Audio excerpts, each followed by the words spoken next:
mga katip, diretso na tayo sa gagawin natin.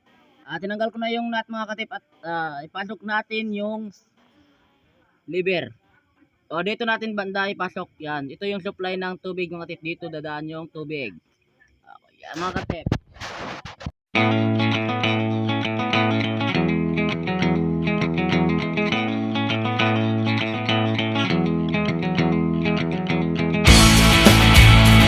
Bali mga katip, sa baguhan yung kagaya ko mga katip, ganito yung pagkalagay ko. O kung ano tama eh, mag-comment lang kayo mga katip. Yabang nito.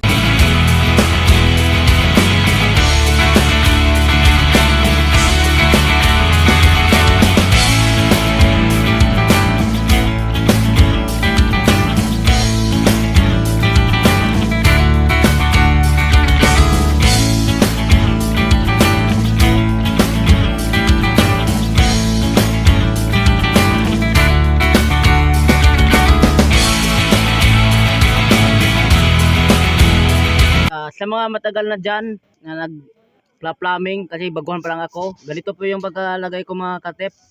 Ay kung merong mas magandang pagkalagay, mag-ano na kayo, mag-comment na kayo mga katip, huwag kayong mahiya, ihihi na yan.